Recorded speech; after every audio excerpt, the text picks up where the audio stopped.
وہ لوگ جو عقل سے کام لیتے ہیں ان کے لیے اس میں اللہ تعالیٰ فرماتا ہے کہ میرے عظمت و جلال کی نشانیاں ہیں۔ یعنی اللہ تعالیٰ فرماتا ہے کہ اس عالمین کی جو کتاب ہے، جو فرمایا کہ میں چونکہ عالمین کا رب ہوں، اس لیے اس میرے سوا کسی ذات کے پاس کوئی کمال ذاتی نہیں، تو اس کے لیے فرمایا کہ اگر آپ عالمین کی کتاب میں غور و فکر کرنا چاہتے ہیں تو آپ کو چاہیے کہ دو راستے سے اس میں غور و فکر کریں۔ زمین و آسمان کی خلقت پہ غور کریں، یعنی کیا کہ ان کا اشیاء کا اس زمین و آسمان کے اندر بہت سارے موجودات ہیں، ان کا وجود بتا رہا ہے کہ کوئی نہ کوئی بہرحال ان کا پیدا کرنے والا ہے۔ ہر شے کا وجود بتاتا ہے کہ میرا کوئی خالق موجود ہے، اگرچہ کہ ہم اپنے ظاہری حواس کے ذریعے سے اس کو لمس نہ بھی کر سکیں۔ دوسری شے ہے کہ ان اشیاء کے اندر پائے جانے والے کمالات بتا رہے ہیں کہ جس ذات نے بھی ان کو وجود بخشا ہے وہ کوئی منبع کمال ذات ہے۔ اور تیسرا، ان موجودات کے مابین ایک ہم آہنگی پائی جاتی، ایک انٹیگریشن ہے، جیسے انسان ہے، زمین ہے، اس میں سے نکلنے والی فصلیں ہیں، بارشیں ہیں، سورج ہے، چاند ہے، اور یہ سب چیزیں آپس میں ایک دوسرے کے ساتھ انٹیگریٹڈ ہیں۔ یعنی زمین فصلیں اگاتی ہے، سورج اس کو گرمی فراہم کرتا ہے، چاند اس کو اپنی توانائی دیتا ہے، اور اس کے ذریعے سے فصلیں جو ہیں، پھل ہیں، وہ تیار ہوتے ہیں، اور وہ انسان کے یعنی خوراک کے طور پہ وہ چیزیں استعمال ہوتی ہیں۔ ان کے مابین پائی جانے والی ہم آہنگی بتا رہی ہے کہ جس ذات نے بھی ان کو یعنی ان کو پیدا کرنے والا کوئی ایک ہی ہے۔ ان کے درمیان، موجودات کے درمیان ہم آہنگی بتا رہی ہے کہ پیدا کرنے والا کوئی ایک ہے، اور حرکت بتا رہی ہے کہ کوئی نہ کوئی پیچھے محرک جو ہے وہ موجود ہے، اور عدم فساد بتا رہا ہے، جو اللہ تعالیٰ نے فرمایا اپنے کلام میں کہ لو کان فیہما آلہۃ الا اللہ، اگر اس کائنات میں ایک چلانے والے کے سوا دو ہوتے جب بھی فساد ہوتا، اور اگر ایک پیدا کرنے والے کے سوا دو ہوتے تو جب بھی فساد ہوتا۔ یہ عقل انسان کو یعنی دعوت فکر دی گئی ہے کہ اس یعنی پہلو سے، اس انداز میں میں نے اور آپ نے اس کائنات کی کتاب میں غور و فکر کر رہے ہیں۔ یہ جو قرآن کریم میں ہے کہ الف لام میم ذالک الکتاب لا ریب فیہ، ایک تو یہ ذالک الکتاب کا اشارہ اس کتاب کی طرف ہے جو ہمارے ہاتھ میں ہے، یہ بھی اللہ تعالیٰ کا کلام ہے، لیکن ایک کتاب وہ ہے جو امیر المومنین نے جس کی طرف اشارہ کیا، فطر الخلائق بقدرتہ، اللہ نے اپنی جب چاہا تو اپنی قدرت کے قلم سے یہ اس کائنات کے کتاب کو لکھ دیا، مخلوقات کو خلق فرمایا۔ یہ چیز اس کے اندر غور و فکر کرنا، اس کتاب کو اصل میں عقل انسان سے، یہ جو کتاب ہے، یہ جو قرآن کریم جسے ہم کہتے ہیں،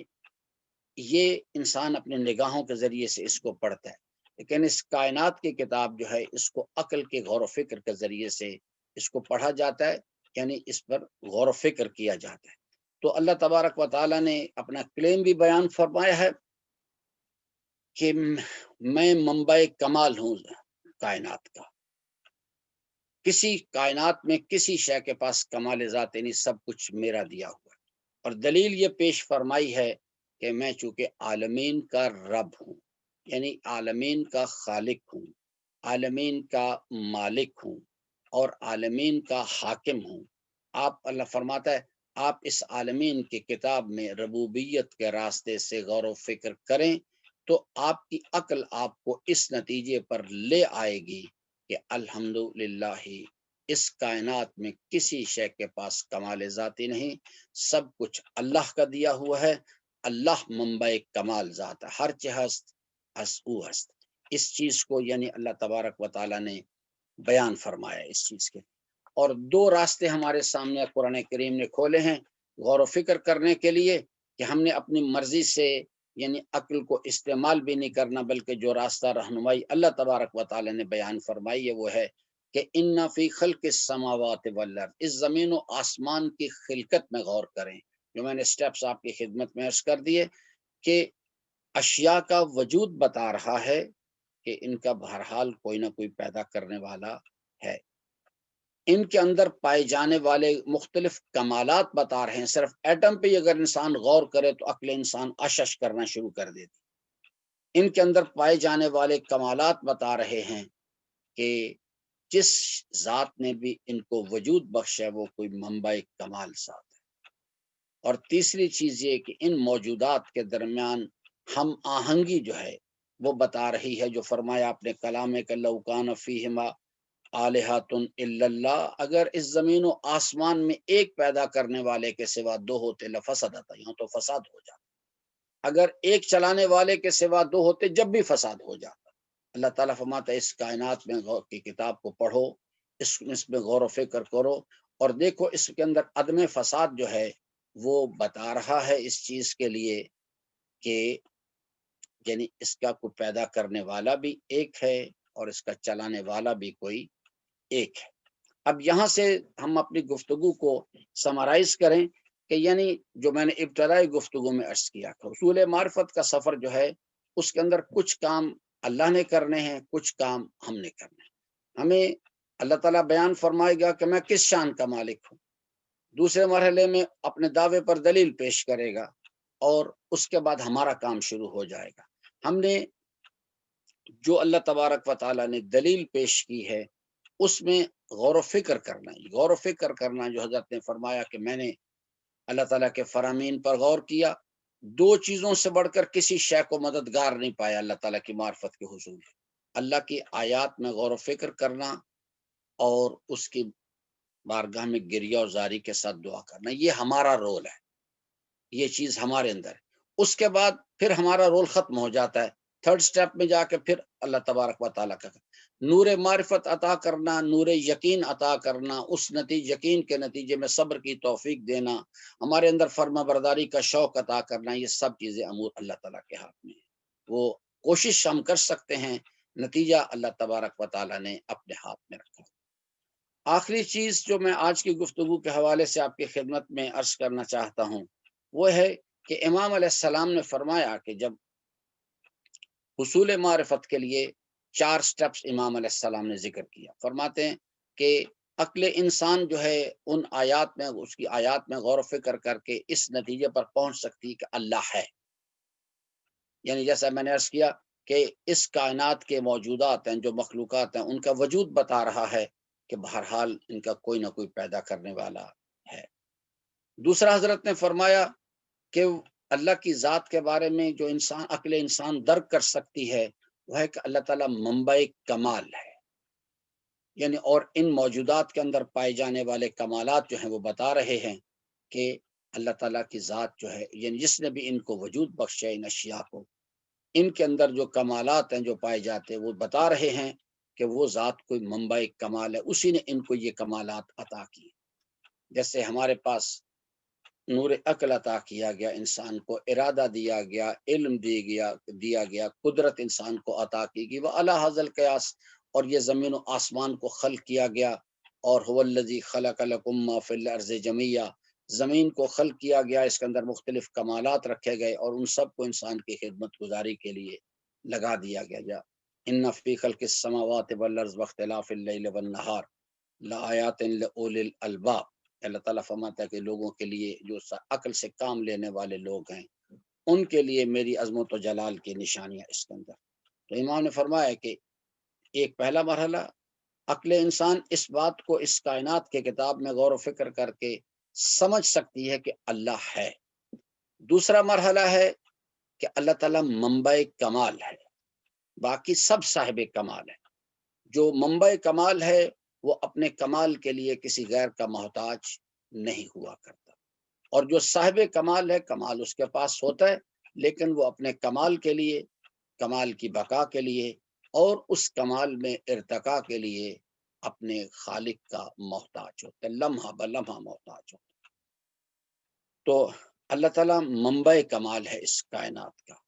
اور تیسری چیز جو حضرت نے فرمایا ہے کہ عقل انسان اس کائنات کے کتاب میں غور و فکر کر کے اس بات کو سمجھ سکتی ہے کہ جس ذات نے اس کائنات کو خلق کیا ہے اور اپنے ارادے سے اس نظام کو چلا رہا ہے، اس کائنات جو حرکت کائنات میں ہو رہی ہے اس کے پیچھے محرک اللہ تعالیٰ کی ذات ہے، وہ یکتا و یگانہ ہے۔ وہ اپنی شان خالقیت میں، شان مالکیت میں اور شان حاکمیت میں کوئی اس کے ساتھ شریک نہیں ہے۔ یہ چیز جو ہے یہ میں نے تھیوریٹیکلی آپ کی خدمت میں عرض کر دی ہے۔ اب اس کے بعد جو چیز ہے وہ یہ ہے کہ عملی طور پر انسان نے یہ اس چیز کے اندر اترنا ہے، اور اتر کے ہمارا کام جو میں نے عرض کر دی ہے کہ اللہ کی آیات میں غور و فکر کرنا ہے، اور دوسرا گریہ و زاری کے ساتھ ہم نے دعا کرنی ہے۔ اس کے بعد نور معرفت عطا کرنا، اس کی مدد سے نور یقین عطا کرنا قلب انسان کو، اور انسان کے اندر اللہ تعالیٰ کے جلال کا خوف اور اس کے جمال کا شوق جو ہے عطا کرنا، یہ سب اللہ تعالیٰ کے کام ہے۔ اس میں انسان جو ہے تدبیر میں ضرور کر سکتا ہے، لیکن نتیجہ اللہ تعالیٰ نے عزیزان اپنے ہاتھ میں رکھا ہوا ہے اس چیز کے۔ اب اگر ہم اس راستے پر سفر کرنا شروع کریں گے تو یہ چیز جو ہے اس کے لیے عزیزان جو چیز میں آخری عرض کرنا چاہتا ہوں وہ یہ ہے کہ اس کے لیے ضروری نہیں ہے کہ یہ کائنات کی کتاب ہر جگہ موجود ہے، ایک دیہاتی بھی اس کائنات، کیونکہ اس کے کائنات کی کتاب کو پڑھنے کے لیے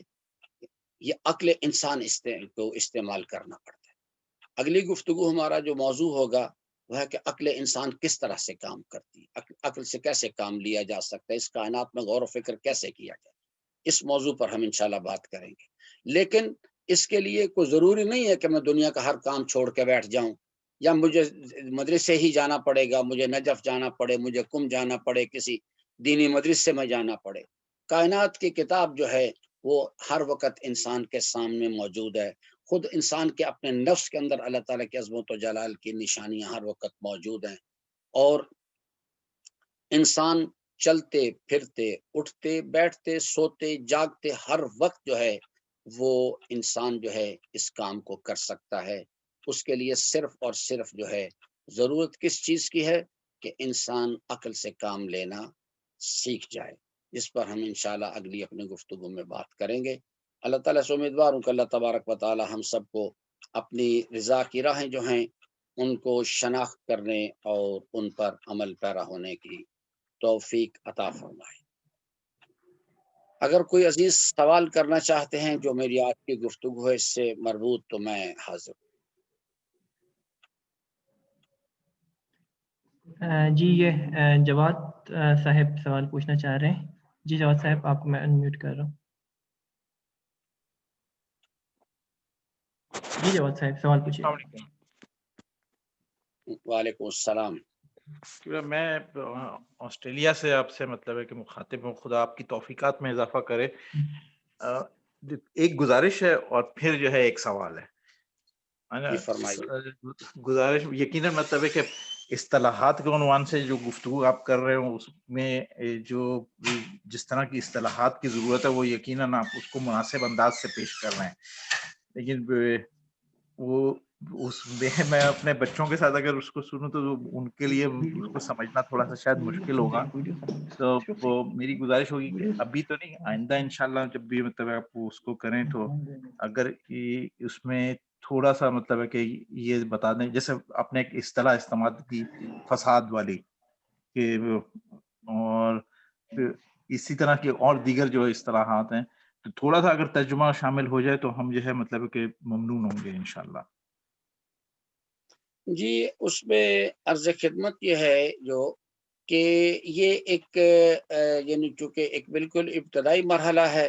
یہ ایک بہت تفصیل طلب موضوع ہے، یعنی اس میں کوئی شک نہیں کہ اگر ہم کوئی بات سمجھنا چاہتے ہیں قرآن کریم اگر ہم ایک ریفرنس کے طور پہ ہم لیں تو ہمیں یعنی جو کمیونیکیشن کے لوگ ہیں وہ سمجھتے ہیں اس بات کو کہ جب تک یعنی ٹرانسمیٹنگ سٹیشن جو ہے جس فریکوینسی کے اوپر ٹرانسمٹ کر رہا ہے، ریسیونگ سٹیشن کے اوپر جو ریسیونگ سیٹ ہے وہ فریکوینسی اس کے ساتھ اس کے ہم آہنگ نہیں ہوگی تو وہ پراپر نشریات کو ریسیو نہیں کرے گا۔ یہ بھی قرآن کریم کا ایک موضوع ہے جس کو اللہ تعالیٰ نے فرمایا کہ لا یمسہ الا المطہرون۔ یہاں پر جو چیز ہے وہ یہ ہے کہ قرآن کریم فہم قرآن کے حوالے سے جو اصطلاحات استعمال کی گئی ہیں وہ اصطلاحات جو ہیں ان کو قرآنی تعلیمات کی روشنی میں پہلے الیبوریٹ کرنا چاہیے،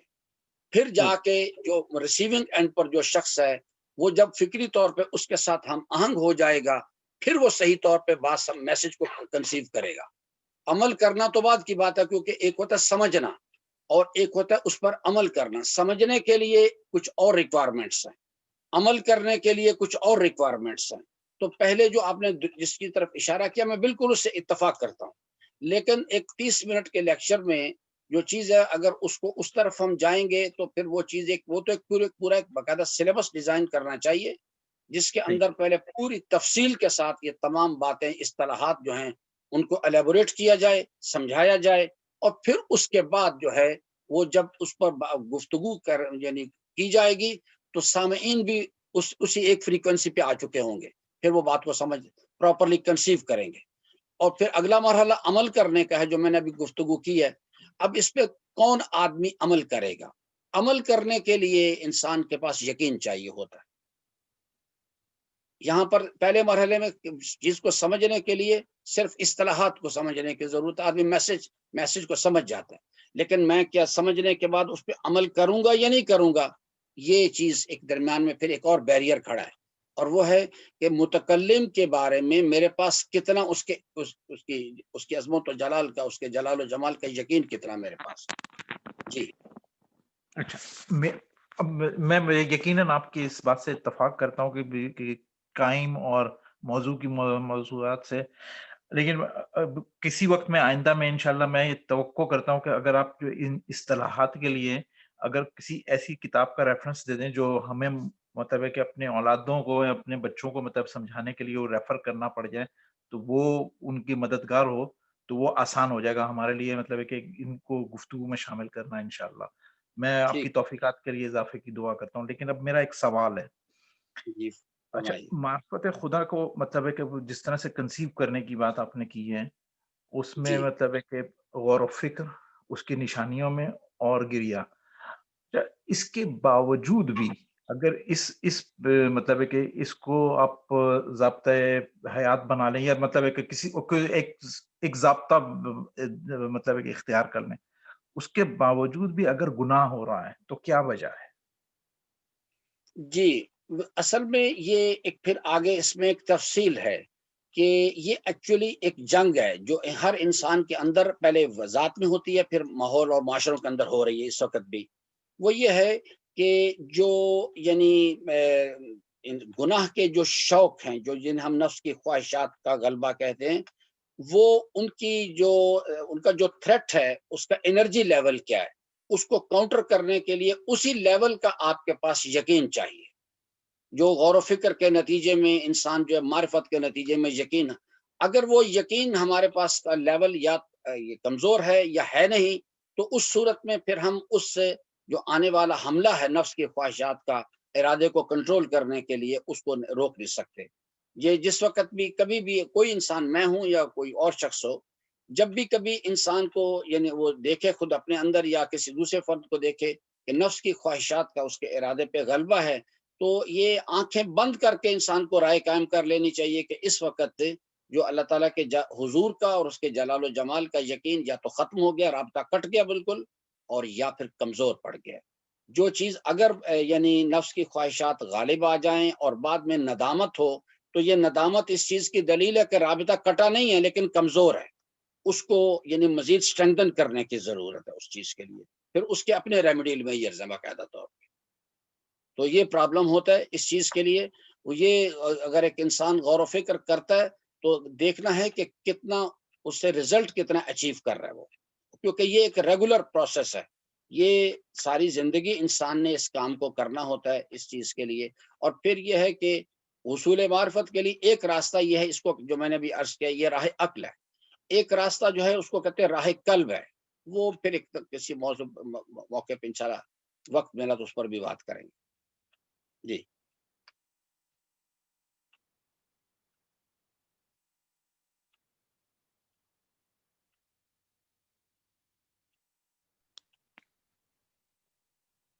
میں آپ کا شکر گزار ہوں. میں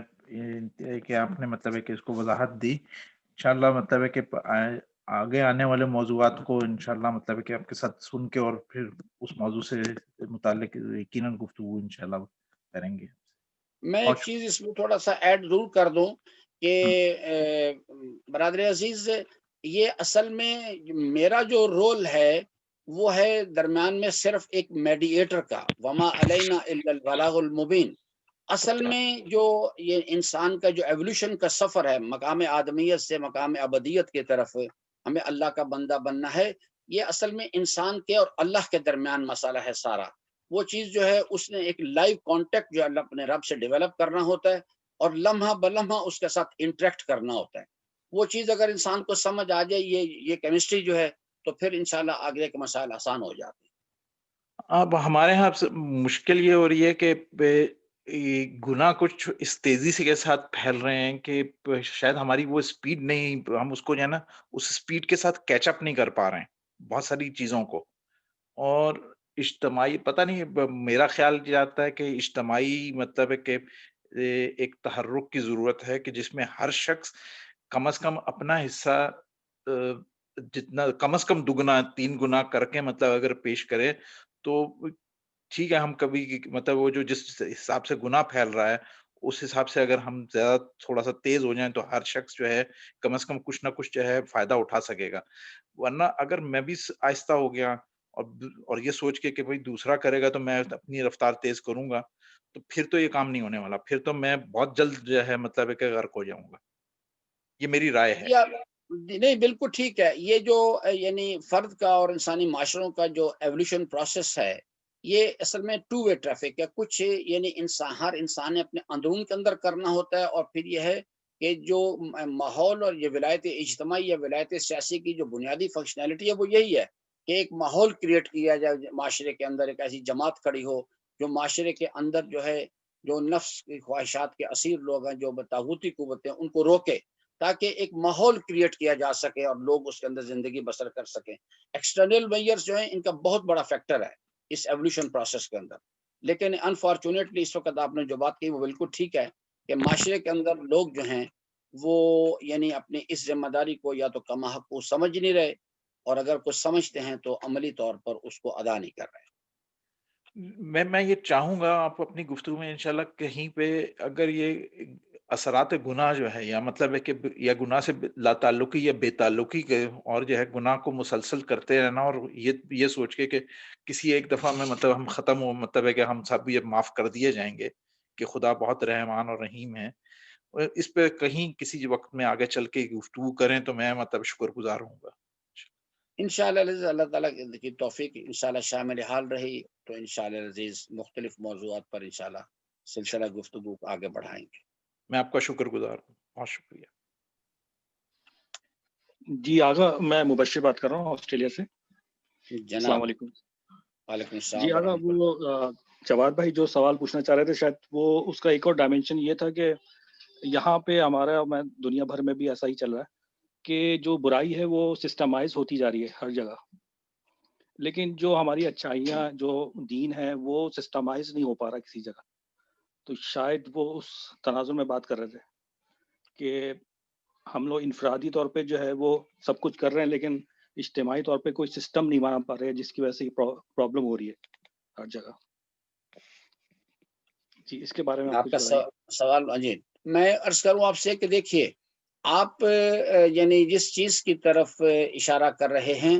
اجتماعی معاشروں کے اندر لا الہ کرنا یعنی برائی کو روکنا اور ظلم کا خاتمہ کرنا، یا الا اللہ کا جو عملی ایگزیکیوٹ کرنا، امپلیمنٹ کرنا، یعنی اللہ ظلم کا عدالت کا قیام کرنا اور معاشرے کے اندر نیکی کو رواج دینا،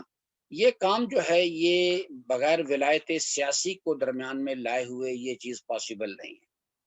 یہ انسان انفرادی حیثیت میں اگر وہ اپنا تزکیہ کرنے میں کامیاب ہو جائے، ایمان لے آئے، اپنی ذات میں تقویٰ کی صلاحیت پیدا کر لے، تو وہ اپنی ذات پر تو کنٹرول کر سکتا ہے، لیکن میں اگر چاہوں کہ میں پاکستان میں کروں، میں چاہوں روئے زمین پر یعنی ظلم کا خاتمہ کر دیا جائے، گناہوں کو روکا جائے، تو یہ کام جو ہے جو حضرت امام صادق علیہ السلام نے فرمایا کہ اسلام کی عمارت 3 ستونوں پہ کھڑی ہے: نماز، زکوٰۃ اور ولایت، اور ان تینوں ستونوں میں سے سب سے زیادہ اہمیت کا حامل ستون جو ہے وہ ولایت ہے، کیونکہ اگر اس کو درمیان سے نکال دیا جائے تو نماز کا ظاہری وجود باقی رہ جاتا ہے، اس کی روح ختم ہو جاتی ہے۔ زکوٰۃ کا ظاہری وجود باقی رہتا ہے، اس کی روح ختم ہو جاتی ہے۔ اس وقت کی جو انسانی معاشرے ہیں، حتیٰ کہ جو مسلمان معاشرے ہیں، ان کے اندر بھی یہی کیفیت ہے کہ جو الہی ولایت کا نظام ہے، معاشروں نے نہ صرف اس کو ڈس اون کیا ہوا ہے بلکہ اس کے خلاف اعلان جنگ کر دیا۔ تو اس واسطے یعنی یہ جو چیز آپ چاہ رہے ہیں وہ عملی طور پہ اس کو امپلیمنٹ کرنا یا ایگزیکیوٹ کرنا جو ہے وہ اسی صورت میں ممکن ہے کہ پہلے اس حکم پہ عمل کیا جائے کہ یا ایھا الذین آمنوا اتقوا اللہ وکونوا مع الصادقین، کونوا مع الصادقین کے حکم پر عمل کیا جائے، اور پھر اس کے نتیجے میں ایک جماعت جو ہے اپنے امیر کی قیادت میں کھڑی ہو اور اپنے گرد و پیش میں جو نفس پرست قوتیں ہیں، یا انہیں قرآن کریم ان کو طاغوتی قوتیں کہتا ہے، ان کے مد مقابل ہو اور ان کو ان کا خاتمہ کیا جائے، اور روئے زمین پہ اللہ کا دین جب بھی حاکم ہو سکتا ہے۔ یہ اس کی صورتحال ہے۔ مگر عملی طور پہ اس وقت سوائے اس وقت رہبر معظم کی شکل میں جو تحریک ان کے ساتھ جو تحریک چل رہی ہے، اس کے علاوہ روئے زمین پر اس وقت کوئی بھی اس قسم کی کوئی عملی شکل موجود نہیں ہے۔ جی بہتر، بہت بہت شکریہ۔ جی یہ رفت رضوی صاحب سوال پوچھنا چاہ رہے ہیں۔ جی رفت رضوی صاحب، میں آپ کو انمیوٹ کر رہا ہوں۔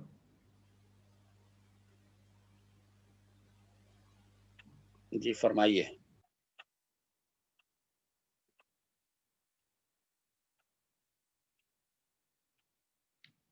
جی رفت رضوی صاحب، آپ خود کو انمیوٹ کیجئے گا۔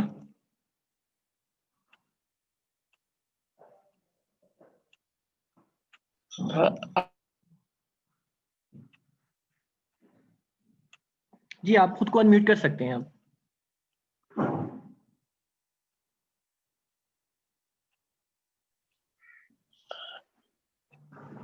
جی سوال پوچھیے گا۔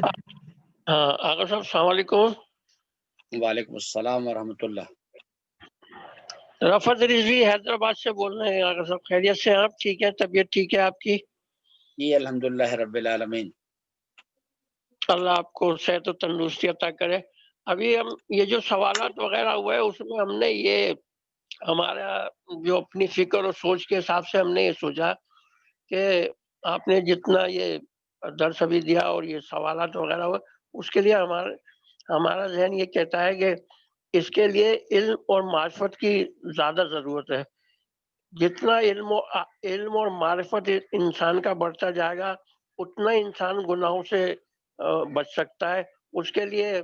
اگر صاحب ایک میں نے واقعہ بھی پڑھا تھا، یہ روایت بھی پڑھی کہ اللہ تعالیٰ سے جب روز محشر حساب کتاب ہوا تو کسی نوجوان لڑکے نے اللہ تعالیٰ سے کہا کہ پروردگار تو مجھے سزا کیوں دے رہا ہے؟ تو نے مجھے اتنا خوبصورت پیدا کیا تو میں تیری اس خوبصورتی کی وجہ سے گناہوں کے اندر مبتلا ہو گیا۔ تو مجھے خوبصورت نہیں بناتا، اتنا اچھا نہیں بناتا تو میں گناہوں میں مبتلا نہ ہوتا۔ تو پروردگار نے کہا بالکل تمہارا سوال صحیح ہے، مگر میں نے قرآن میں بتا تو دیا یوسف علیہ السلام کی خوبصورتی تمہارے سے زیادہ تھی، مگر انہوں نے گناہوں کے لیے اپنے آپ کو کس طرح سے بچایا۔ انہوں نے مثال پروردگار نے کہا تو اس سے زیادہ خوبصورت تو نہیں ہے جتنا یوسف میرا حسین تھا، مگر انہوں نے اپنے گناہ ایسے ایک عورت نے بھی، لڑکی نے بھی کہا تو لڑکی کے لیے اللہ تعالیٰ نے پھر بی بی مریم کا حوالہ دیا۔ تو پروردگار نے بچنے کے لیے علم و معرفت اور قرآن جو دیا ہے، یہ میرے ذہن کا یہ جو آیا ہے آقا صاحب یہ ہے۔ اب اس میں آپ زیادہ روشنی آپ ڈال سکتے ہیں۔ جی بالکل آپ نے درست فرمایا کہ اللہ تبارک و تعالی نے اگر انسان کو حکم دیا ہے کہ وما خلقت الجن والانس الا لیعبدون، کہ ہمیں اللہ کا بندہ بننا ہے، تو اللہ تبارک و تعالی جو ہے وہ انسان کو یعنی جو ذمہ داری دیتا ہے وہ بہت کم ہے، اور اس ذمہ داری کو پورا کرنے کے لیے جو امکانات دیتا ہے وہ بہت زیادہ ہوتے ہیں۔ ہر انسان کو یعنی اللہ تبارک و تعالی نے امکانات دیے ہیں، نور عقل سے سرفراز کیے ہے، عقل کی رہنمائی کے لیے پیغامبران بھیجے ہیں،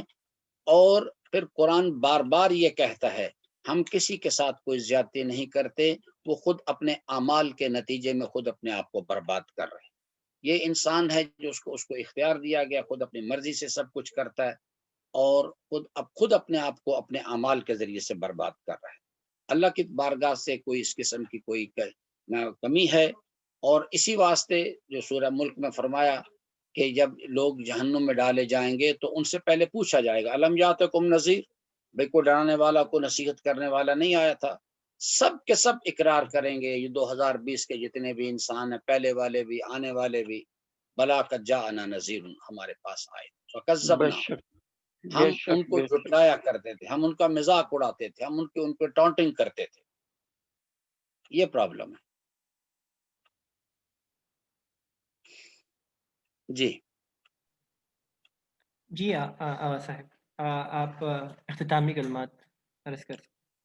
اللہ تعالیٰ سے امیدوار ہوں، دعا گو ہوں کہ اللہ تبارک و تعالیٰ اپنے حبیب اور ان کی آل طاہرہ کے صدقے میں ہم سب کو اپنی رضا کی راہوں کو شناخت کرنے اور ان پر عمل پیرا ہونے کی توفیق عطا فرمائے۔ الہی پروردگار آمین الہی۔ قلب نازنین مولا صاحب الزمان علیہ السلام کو ہماری جانب سے خوشنود فرما، ہمارے آقا و مولا کے ظہور میں تاجیل فرما، ہم سب کو حضرت کے آوان و انصار میں سے قرار دے۔ پروردگارہ ہم سب کو اپنے مولا کے قدموں میں شہادت نصیب فرما۔ رابر معظم کی صحت و سلامتی، طول عمر اور توفیقات خیر میں اضافے کے لیے، اور مجاہدین اسلام کی سربلندی کے لیے بلند تر صلوات۔ اللہم صلی علی محمد و آل محمد۔